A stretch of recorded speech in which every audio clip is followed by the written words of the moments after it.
here this is the complete explanation of the power factor in an AC circuit. Power factor in an AC circuit, it is basically the ratio of the true power to the apparent power of the circuit.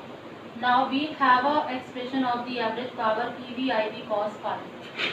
So P average is equal to EV IV cos phi. Here P is taken as the true power of the circuit, and EV IV, this is called the virtual value of the ENI.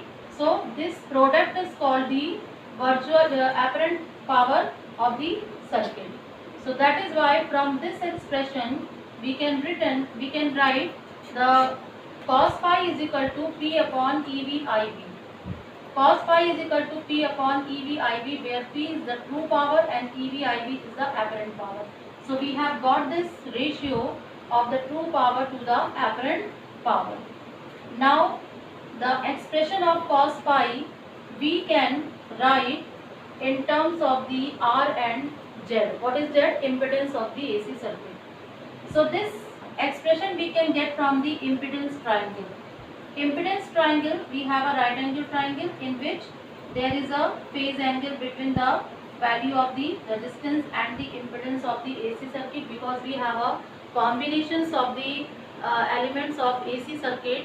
You have read about the, that is LR circuit, we have a RC circuit, and we have a LCR circuit. So in the LR circuit we have a that reactance that is equal to XL is equal to omega L, and in the case of the RC circuit we have a that reactance XC, and which is equal to 1 upon omega C. So you have read about the impedance of these circuit. So impedance of the LR circuit, that is under root of R square plus XL square. So that is why there is a need to draw the impedance triangle, where we have made a that right angle triangle. Phi is the phase angle between R and Z.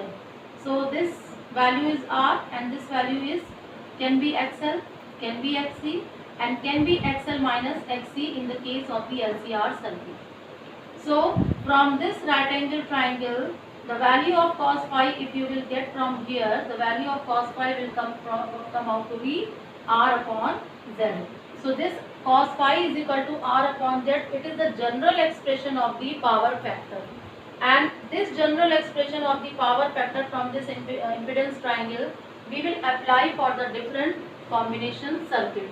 So for LR circuit, cos phi is equal to R by Z, and for the LR circuit, what we have a value of the Z, that is the under root of R square plus XL square.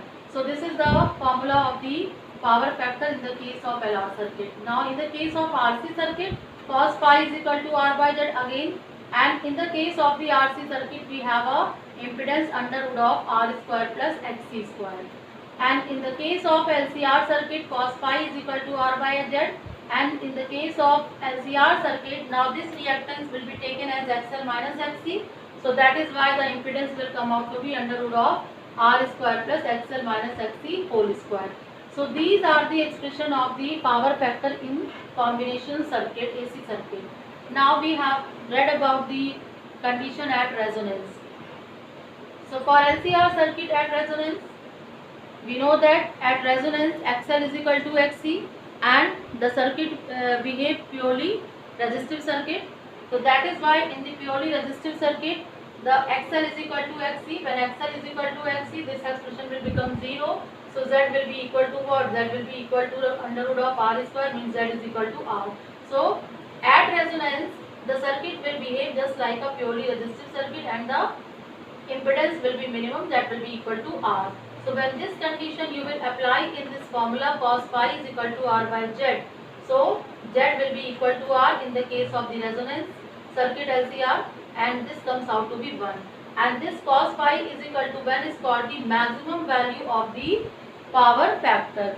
So from here we concluded that if we have a maximum value of the cos phi is equal to 1, it means the maximum power is dissipated in the LCR circuit at resonance. Why? Because the power factor is equal to 1. So the expression of power can be written as in terms of the cos phi that P average is equal to EB, IB, and in place of cos phi you can write R by Z. So power expression can be written in terms of this value also. That's it.